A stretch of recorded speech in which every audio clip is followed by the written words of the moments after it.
Greetings and welcome to another installment from the Patchwork Productionz Learn to Crochet for Beginners series.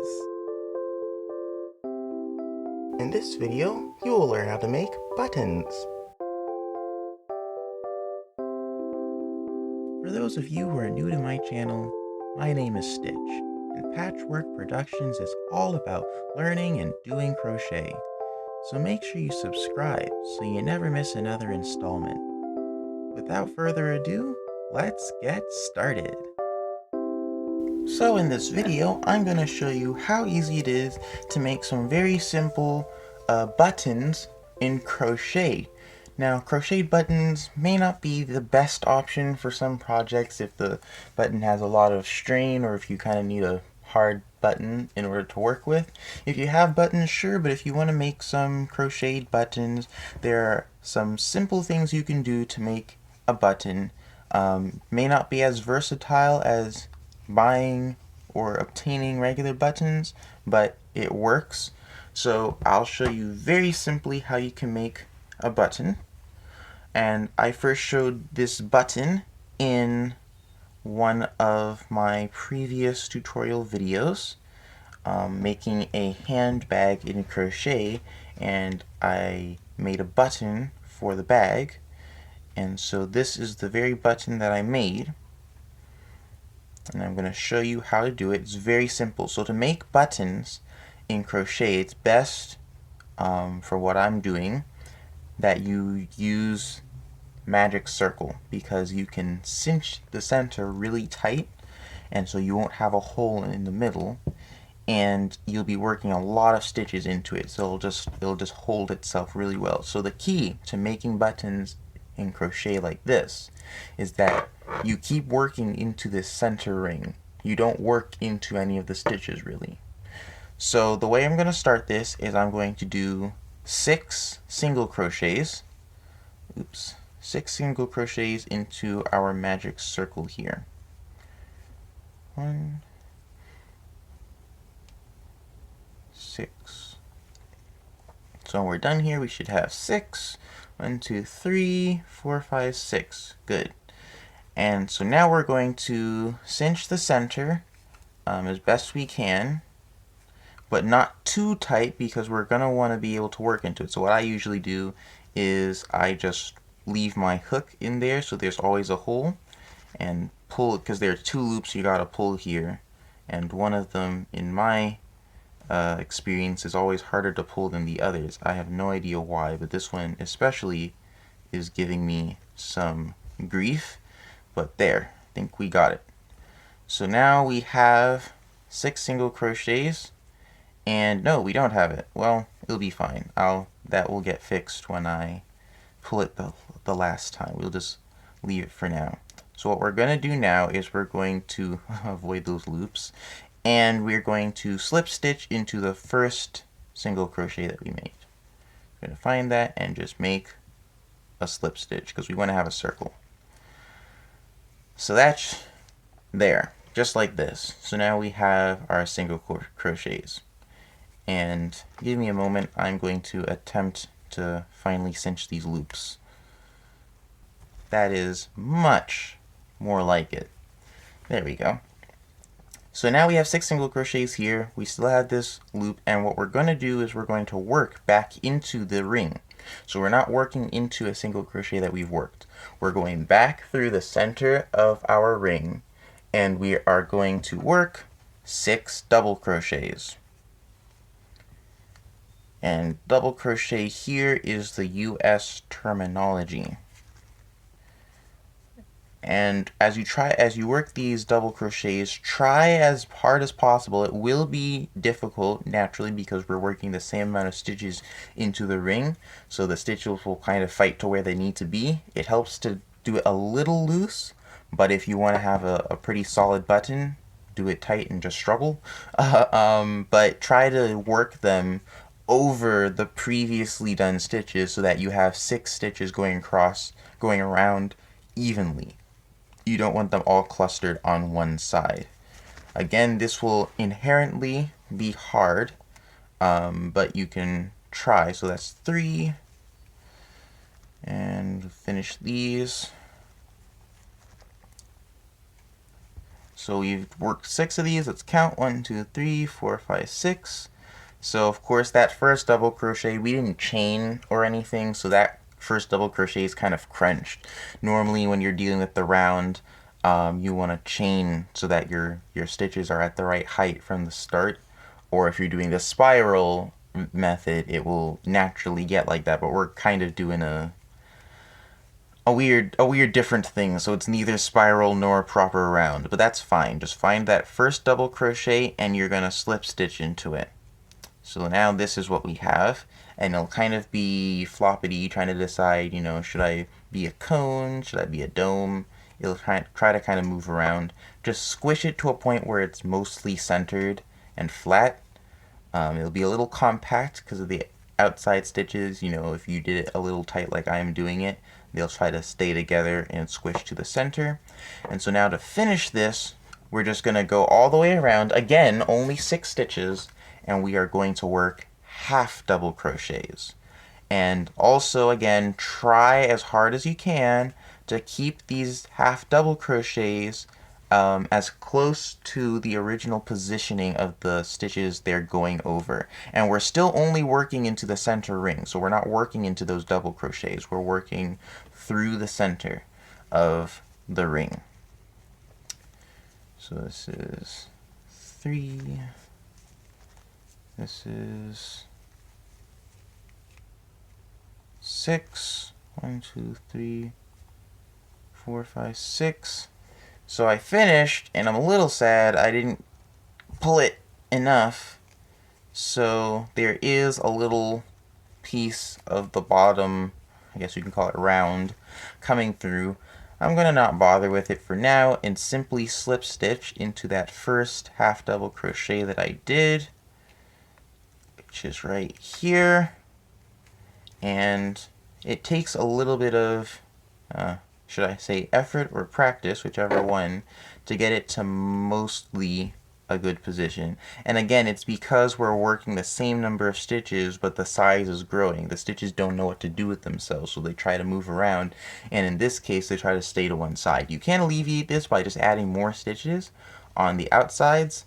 It can just make a looser button. So it all depends on what you want. The more stitches you add, the looser the button, the stiffer and tighter and smaller the button.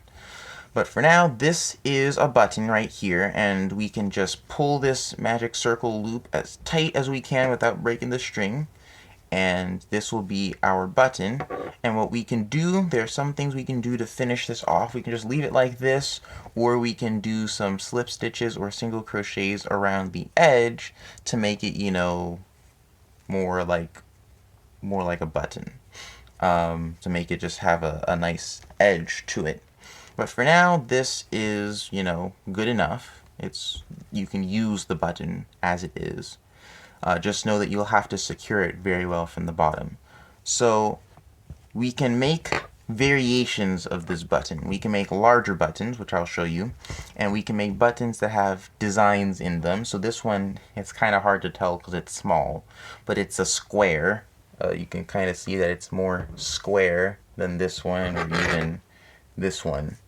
So let me just separate this right here and fasten it off. I'm not going to worry about slip stitching or anything. So we have one small round button here, and let's make this big button here. It starts pretty much the same. We're going to start with 6 single crochets. The difference will come in afterwards. We're going to do 12 double crochets. So I'll quickly make these 6 single crochets, and then we'll go on to the rest of this pattern. So we've worked here our single crochets, and now what we're going to do is, instead of working 6 double crochets, we are going to work 12 double crochets, and we are going to work them still into the center ring. All of these stitches are going to be worked into the center ring to make the button. So we're going to make sure that we try to get our 2 stitches our 2 double crochets over top of one of the single crochets so that we get all of our double crochets to fit inside of this ring here. So let me finish this. So we have 12 double crochets here, slip stitch into the top of the first double crochet, and so this, as you can see, looks better in terms of being a ring and not having the stitches try to go everywhere, because we added stitches so it can actually grow in size. So frankly, if you wanted to make an even larger button, from here you could probably do you would do another round. You would do 24 or 18. Probably do 18 treble crochets is what you would do to make it larger. But for now, I'm just going to do 12 half double crochets because that's what I did to get this one. And again, remember, the more stitches you add, the tighter it will be, and the less, the looser. Because if you feel this, it's really loose. But if you feel this, after I've added those half double crochets, it's a lot stiffer. So if you want a stiffer button, you add more of those stitches. You can probably layer them. So like if you wanted to make this really stiff, you could probably, instead of doing half double crochets here, you could probably do another round of double crochets and then do half double crochets, so there's more stiffness in there. So that's kind of the idea. So let me just finish this. Again, we're doing 12 half double crochets here. Try to keep them where the double crochets were done in the previous round. So here we've finished the half double crochets and it's a lot stiffer now. Still, crocheted, so it's a little floppity, not solid like real buttons, but it's there. And so we can slip stitch to the top of that, and there we have already another button that we could use. So with these buttons, the design is very simple. It's not a perfect design. It has some flaws, limitations. But as far as what you can do to make, more unique buttons, any hook size works. I'm currently using a USJ 10 5.75 millimeter hook. That works. The last time I made a button, I was using this hook, which is a K10 and a half. So this one is a larger 6.5 millimeter hook. But I mean, you could use an I9, you could use an H hook, you can use a G-sized hook. It doesn't really matter which hook size you use, sort of, as long as it matches the yarn, because if you use a really large hook on really fine yarn, you're going to get a really floppity loose button.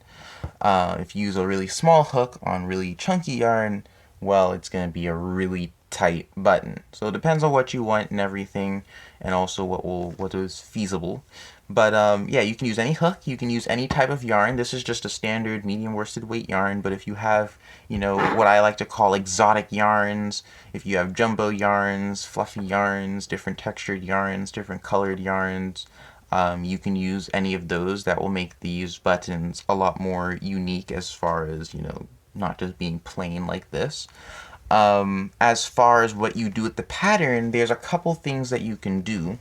I'm going to set up another one of these here, another one of these large buttons, and I'm going to see what kind of a pattern I can make. I'll probably use the same design that I used to make this square button, but it may not end up being square on the larger crocheted button, because just as a principle, the larger your crocheted project is, especially as far as these buttons and the way the pattern is, the more defined any sort of a pattern you put in it. Because this was actually supposed to be more of like a, I don't know how to describe it, but almost like almost like a plus sign. So it was supposed to kind of come out and go around and everything, but it's so small, it didn't really have any room to do that, and so it looks more like a square. Or it's this one actually, that's the circle one. Here, this is the square one. So yeah, it looks more like a square. It was supposed to look more like a plus sign. almost, but it didn't have enough room to do that. So if on a larger button, whatever design you were putting in there is going to show more easily.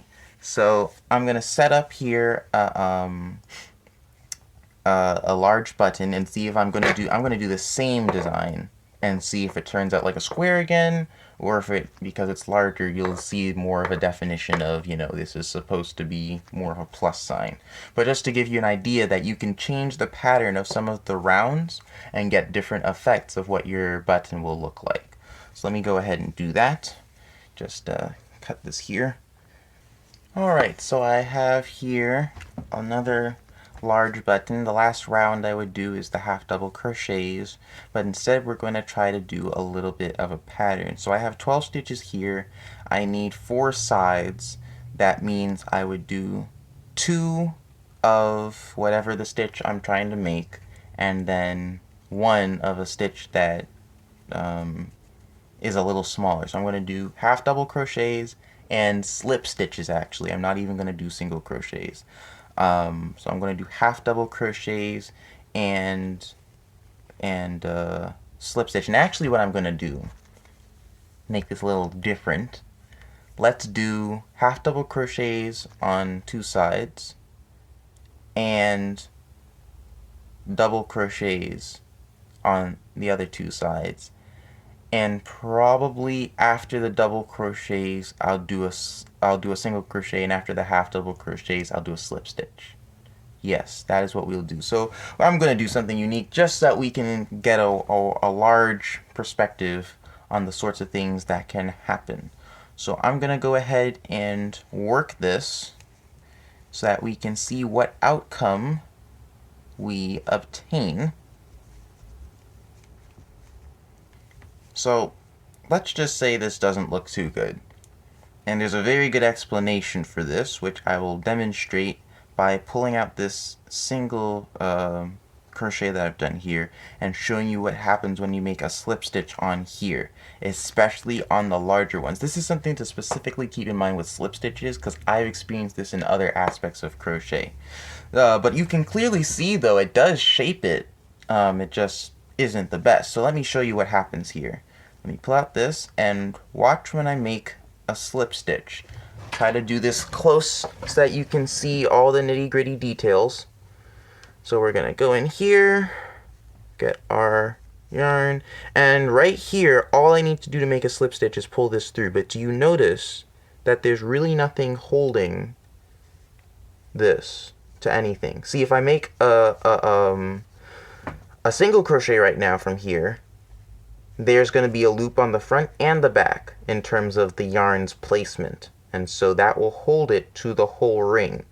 But from where I currently am to make a slip stitch, pulling this in brings this to the front. This is partially why slip stitches have a tendency to lean to the front side of any side that they're worked on. There's no loop holding them to the back.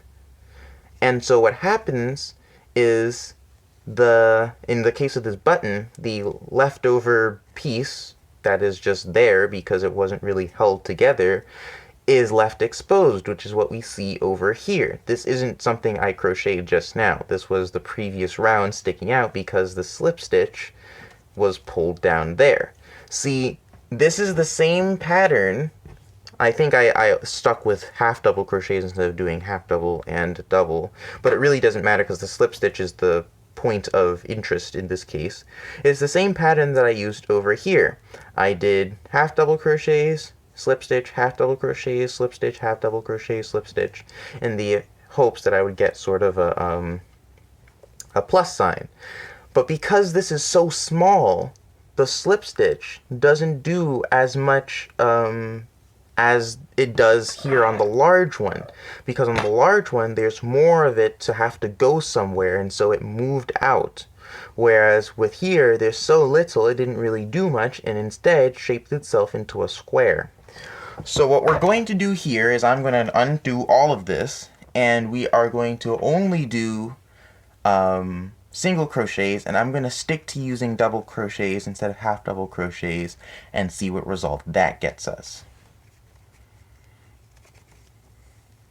So as you can see here, we have a very similar effect to what we got on the small one, in that instead of getting a plus sign, we've gotten more of a square. But it is far easier, which is what I was saying before with, having a larger size. It's a lot easier to tell that this could have been a plus sign because those small indents are far easier to see, and this could be amplified by adding more rounds, or even if you so choose, working on top of, like, actually in the stitches as opposed to in the center, working in the stitches on the outside to make it more defined. So this is what we see here. What I did was I started with a single crochet, did 2 double crochet, single crochet, 2 double crochet, single crochet, 2 double crochet, single crochet, 2 double crochet, and then I did a slip stitch into that first single crochet. And so this is the effect that we have. So we have here a large square button, and you can do any other kind of design, add any amount of stitches you want. Just remember that if you want a compact, sturdy button, you're going to need to add more stitches before you make whatever design you're doing, or in addition to whatever design you're doing. And if you don't care for it and you're fine with a looser button, you can add stitches wherever. Just work into the center and you can make this button look however you'd like and add a little bit more, I guess you could say, character to your button designs. So for now, this is the simple version of how to make crochet buttons. Nothing elaborate. Again, this type of button has a few flaws in how it's made, limitations to it, etc. But it's sufficient for most applications, and you can make them look nice. You could probably add a kind of border to them. I think it would be a little hard, but I could imagine myself putting the crab stitch around the edge of this to give it more of a solid, defined border. There are all sorts of ways you can make this look nice. Again, adding 2 colors is a little hard, but maybe per se you could join another color, slip stitch, or do some sort of an edging around the side, and then you get 2 colors for your button. So there's many different options you can do to make these buttons a little bit more, special for whatever the project is. But otherwise, this is a very simple and easy way to make any kind of crocheted button. You could try to add shapes to it and use it in just about any basic project. So these are the basics of how to make crocheted buttons, and for now that will be all for this video. Thank you for watching this video. If you enjoyed this tutorial and want to learn more about crochet, be sure to hit the subscribe button and ring the notification bell so you never miss another video. Don't forget to give this video a big thumbs up, and also share this video with your friends and family or on social media. And feel free to leave a comment down below. If you have any questions or suggestions or any feedback, I'd love to hear from you. Until next time, catch you later.